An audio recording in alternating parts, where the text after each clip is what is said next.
This afternoon, ladies and gentlemen, we're on the streets here, and we thought it might be interesting to talk with a young man who works at a filling station. Of course, gas today is harder and harder to get for your car. You drive into a service station, and it's very difficult to get a full tank of gas anymore. Sir, you work at this gas station, do you? Yes, I do. You don't have to put the pipe out. See the no smoking signs all around, but it's all right. You can go ahead and smoke. I can continue smoking? Go ahead. Why Sure. is that, sir? There's no gas. Oh, I see. Mm-hmm. Okay, well, I'll feel right at home smoking my pipe here.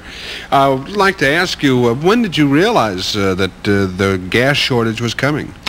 It was about a week ago Thursday when somebody came in and said, fill her up, and we turned on the pump. And there wasn't any... We got this hissing sound. Nothing no come gas out. come out at all. A little water down the end of the well there. Well, it looks to me, I mean, I'm sure y'all keep track of how much gas you sell here at this gas station, don't you? Oh, very precise records. We, of course, have to. Well, I guess you could tell me how much gas you've pumped in the last 24 hours? I'll have to look that up. Can you hold on just a second? Yeah. All right. 24 hours.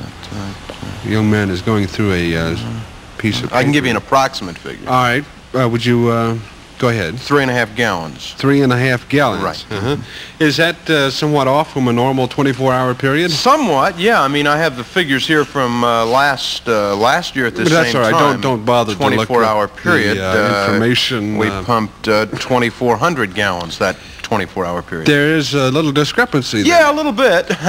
Nothing to worry about, though, right? How's that? Well, you know, I don't even own a car. But I do. Oh, you do? Yeah. Well, you want me to check the tires? Perhaps wash the windshield for you? No, I was thinking... Or throwing in a car wash, too. How about some oil for under the crankcase? Thinking really more about a gallon or two of gas. Oh, well, I can put your name on the waiting list. I see. When you come back maybe in a few weeks, we'll have a couple of gallons for you. Of course, you'll have to give me a deposit on it. A deposit? Sure, you give me a couple of bucks down, and I'll deliver the gas in a couple of weeks when all this business is over. For 2 gallons of gas? Yeah, well, it'll run you $35. Are you kidding me? No, it'd be about $35. For 2 gallons of gas? Oh, you said 2 gallons. 2, yes. Oh, I'm sorry. I thought you said 3 gallons. 2 gallons would be about $29.95. Son of a gun. How about some tires? No, I'm not actually driving too much anymore these days, and I don't... Well, we have a special for some of our regular customers. Oh, really? Sneakers. Sneakers? Good for running. Long wearing, too. You can get 40,000 miles out of some of these sneakers. Give you a fitting. Would you like to stick your foot up here? No, not up there, sir. Right up here on the...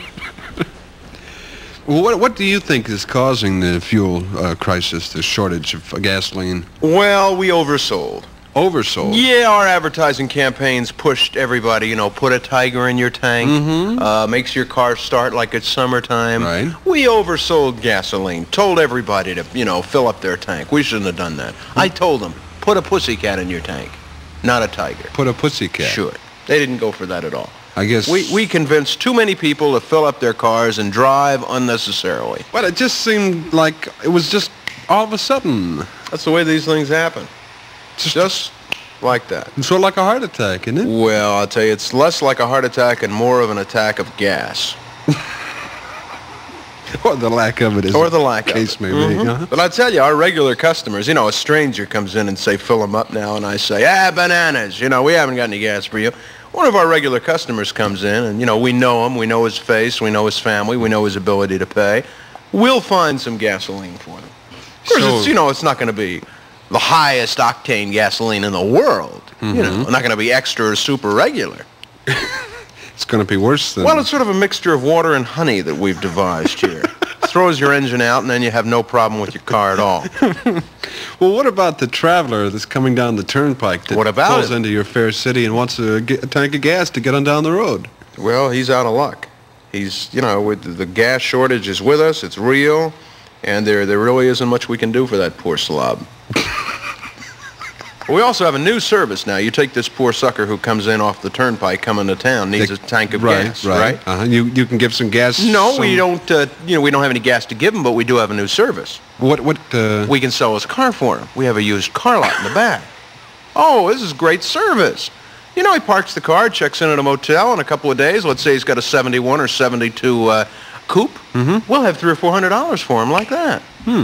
We're unloading these cars really fast.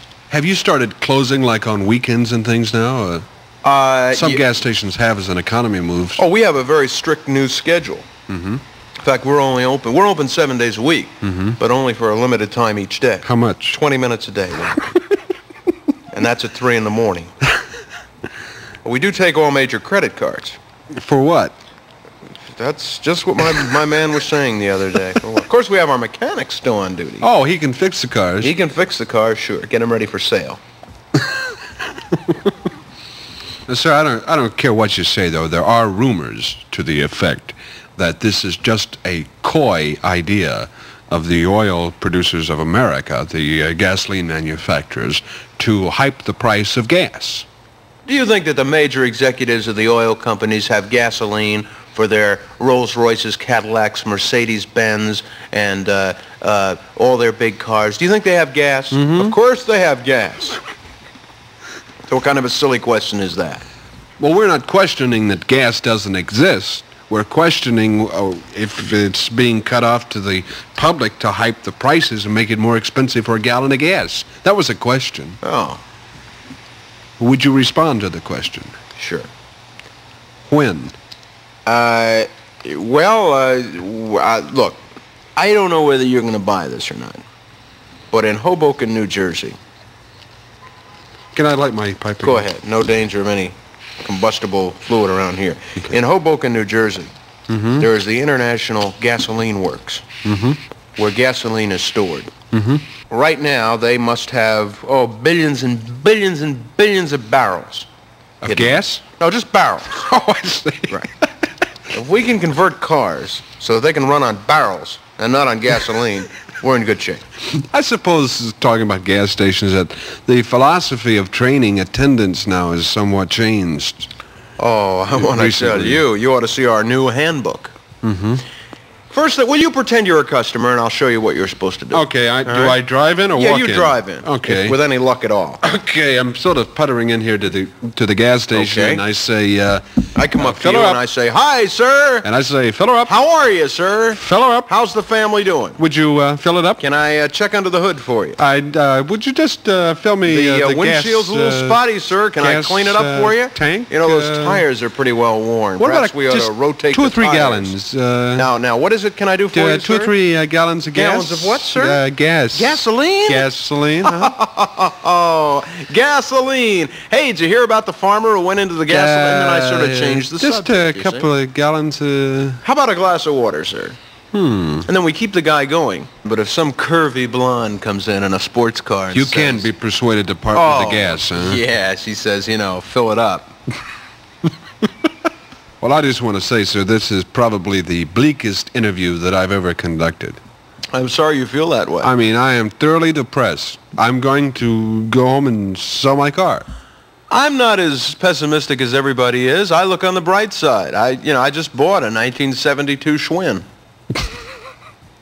I mean, but gasoline... Don't need gasoline for a bike. Gasoline has made this country. Without gasoline, this country wouldn't be what it is today. No, it's not gasoline that's made this country. It's people. It's gasoline. It's people. Give me an example. People. People who need people. That's a gas.